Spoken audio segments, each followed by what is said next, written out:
We continue with our sermon series on the Proverbs. This is the third sermon. Proverbs, I think they're the poor brother or poor sister of Bible books. They don't seem real theological. They don't use big words like salvation and reconciliation and justification and sanctification. It's hard to say that they're specifically Christian. They're not even specifically religious. You can find things like this in Poor Richard's Almanac. That said, the Proverbs, they show a common ground among people, and there's a kind of a universality to the Proverbs regardless of one's religion, one's background. A stitch in time saves nine, whether you're Christian, Jewish, Islam, or a Baha'i, a stitch in time saves nine. And then, whatever a person's theology, whatever their doctrine, whatever their faith, eventually it has to be lived.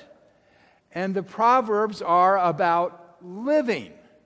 They are about, our anger, our lying, our cheating, our sense of fairness, our sense of discipline and productivity. Kierkegaard says that Christianity is not a sum of sentences, it's a life. Christianity is something that has to be lived, and that's kind of the message of Proverbs, that they have to be lived. And Jesus says, you can call me Lord, Lord, but you still to feed the hungry and clothe the naked and visit those in prison. And that's what Proverbs is about. So far, the sermons have dealt with the qualities of what make for a healthy, fulfilled life. Listen to your heart's desire. Get rid of the negative stuff. Think about how the present will shape the future. And this week is the qualities for a healthy, productive life, worthwhile life, are do something and be like the ant. Persevere. Do something. How often is it that is our response? We hear that somebody's sick. If there's something I can do for you, can I take a meal to you? Do you want me to drive you somewhere? Do something. I think of the memorial service in Dayton in August after the mass shooting in the Oregon district, where the governor was giving his speech, and the crowd just interrupted him and started chanting, "Do something, do something, do something." I was proud to be from Dayton. That's what we want. Do something about this. When we say do something, the issue really is, what can I do to make the situation better? What can I do to make the situation better? This lifts up the difference between guilt and responsibility. I can be responsible for things I'm not guilty of. In this neighborhood, if the issue isn't parking, it's trash. You go through the alleys and there's trash. Mattresses, bed frames, desks, chest of drawers. And you hear people complaining about the trash. Well, do something. Call the city. Email bulk pickup. They're glad to pick up this stuff. What can I do to make the situation better? Take responsibility.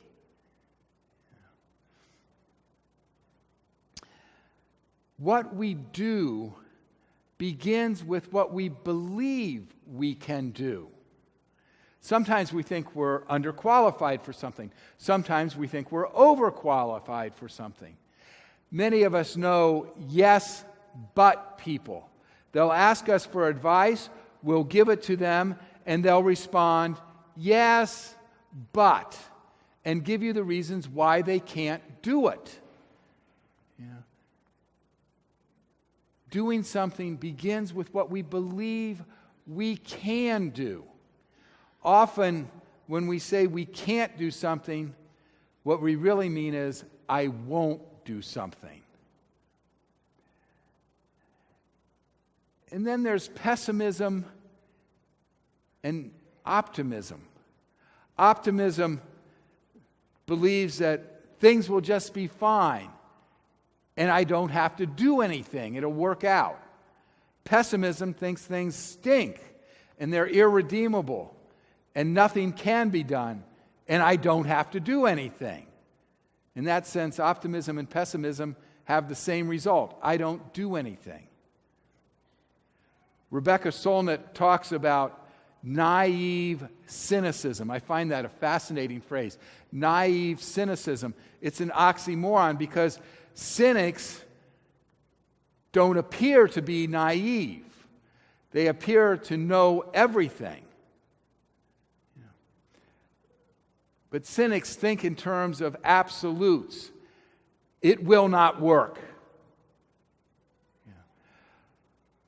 They think in terms of perfection. These are the flaws. They think in terms of purity. Here's what's wrong. Here's the fly in the ointment. And so there's nothing to do, that nothing can be done. And she says they're naive. They're just naive, thinking that they have all the answers. They don't have all the answers. And it's naive to act as if they do. Hope is different from cynicism, it's different from optimism, and it's different from pessimism. Hope says that the future is unpredictable, and that maybe what I do will make a difference and impact the future. William Sloane Coffin used to tell us when we were in school that the real exciting things in life and the things that he commits to are not the things that are going to happen regardless of whether he commits to it or not, and not the things that will never happen regardless of whether he commits to it or not.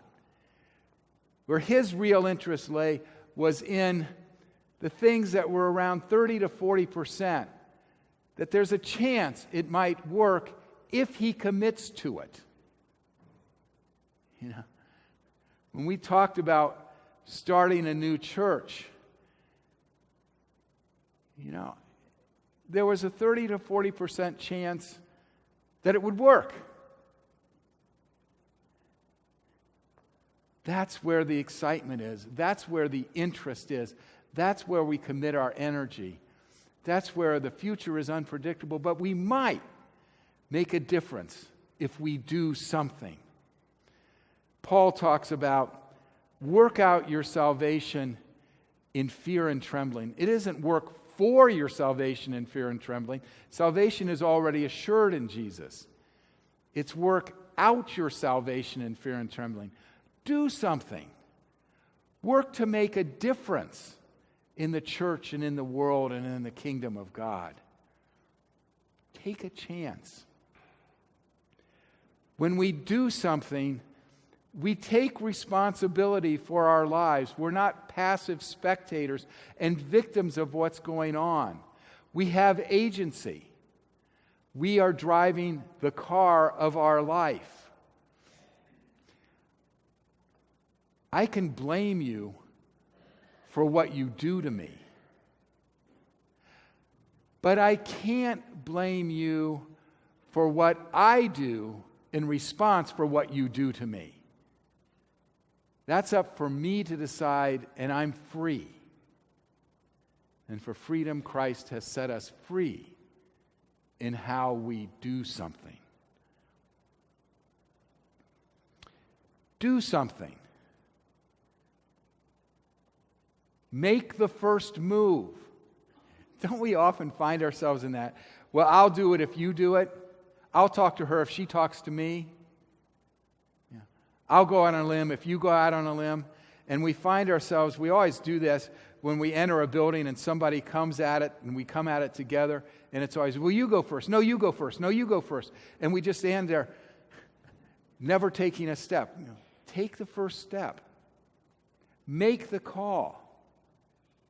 Confront. Stop doing something. Separate from that which is damaging. Help. Get help. As Red says in Shawshank Redemption, we need to get busy living or get busy dying. Now, one of the deterrents for doing something, at least for me, is that I expect it all at once. Yeah.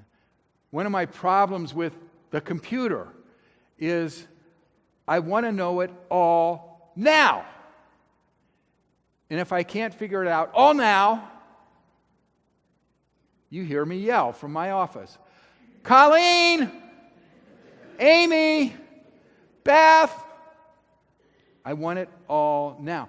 I don't have the patience. And the proverb today talks about the ant. The ant doesn't build it all at once. The ant builds it one grain at a time. Learn from the ant. Have that perseverance of the ant. Think about that crazy little ant who thinks it can move a rubber tree plant. Everyone knows an ant can't move a rubber tree plant. But it has high hopes. It has high hopes. It has high apple pie in the sky hope. So when you're getting down, like losing ground, think about that ant. Oops, there goes another rubber tree. Oops, there goes another rubber tree. Oops, there goes another rubber tree plant. Okay. And that's in Proverbs. Read Proverbs, you'll find that song. Okay. And Sinatra is in trouble. Okay? Just know that. The ant does it one grain at a time, one step at a time. Years ago, I heard an interview on BBC with Mother Teresa, and the interviewer asked her how she could have helped 42,000 people. And she said, I didn't help 42,000 people. I helped one. And then I helped one. And then I helped one. And it just added up. I used to look at Russian novels as an incredible hurdle that I would never read one because they're so big and those names. Well, you just start with page 1. And there's wonderful literature, just one page, and then the next page, and the next page. We think about that with our faith. I want it now. I want to understand it now. I want a relationship with God now. And it takes time. The patience of an ant. We want a better relationship with our partners. It takes time. It takes steps. one of the things when we do something with perseverance, there are unintended benefits. Things happen that we just didn't anticipate along life's journey. Having been in the ministry this long, there are lots of unintended benefits I've experienced. I never really thought about taking mission trips when I was ordained. And over the years, I've been to Nicaragua and Guatemala and Honduras and Mexico and Jamaica and Puerto Rico. Not all at once, but one step at a time. This past Monday on Fresh Air with Terry Gross, she interviewed Brian Stevenson. He wrote the book Just Mercy, which is a movie now. And he is also, his work is about people who have been unjustly convicted and are on death row awaiting execution. And his work is to prove their innocence and get them released from prison.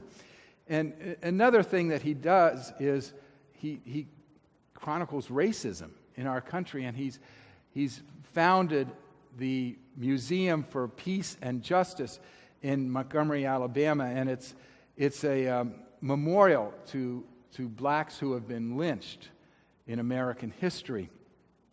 And one of the things a person can do in relationship to the museum is receive an empty jar and a sheet of paper that describes a person who has been lynched. And then the person is asked to go where that person was lynched and fill the jar with dirt of the lynching site and bring it back to the museum. And so the dirt from all over the United States is on display from the grounds of the lynching. A middle-aged black woman went into the museum and asked what she could do, and they gave her an empty jar and the sheet of paper. And she went to the site of this particular lynching. And she was afraid. She wasn't sure of herself, but she got down on her hands and knees and started digging and putting dirt in the jar. And a pickup truck driven by a white man slowed down as he drove past and looked at her and then drove on. She got a little nervous. Soon the pickup truck came back and slowed down and stayed longer looking at her. And she was alone in this remote rural area. She got more scared. The truck drove on. Came back a third time and drove by her. But this time it stopped. And he stared at her. And he got out of the truck, and she said he was a large man. And she was really scared at this point. And he approached her. "What are you doing?" And she thought of lying and saying, "I'm digging up dirt for my garden."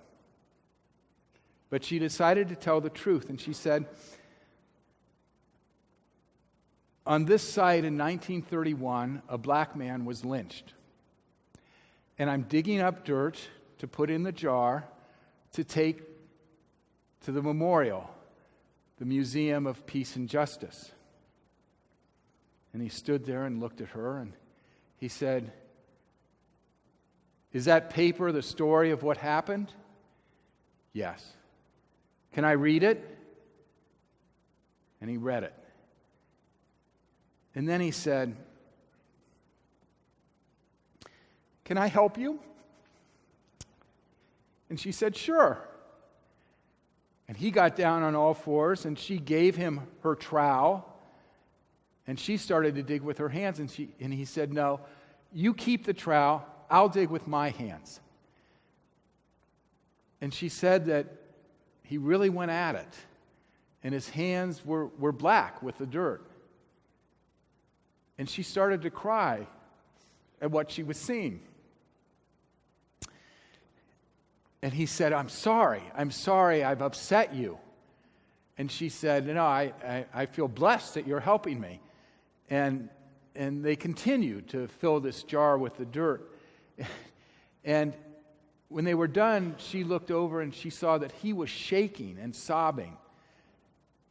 And she said, I'm sorry that you're upset." And he said, "I'm thinking that is it possible that my grandparents was part of the mob that lynched this man?" And they sat there in silence. And she said, "I'd like to have you take a picture of me with my jar."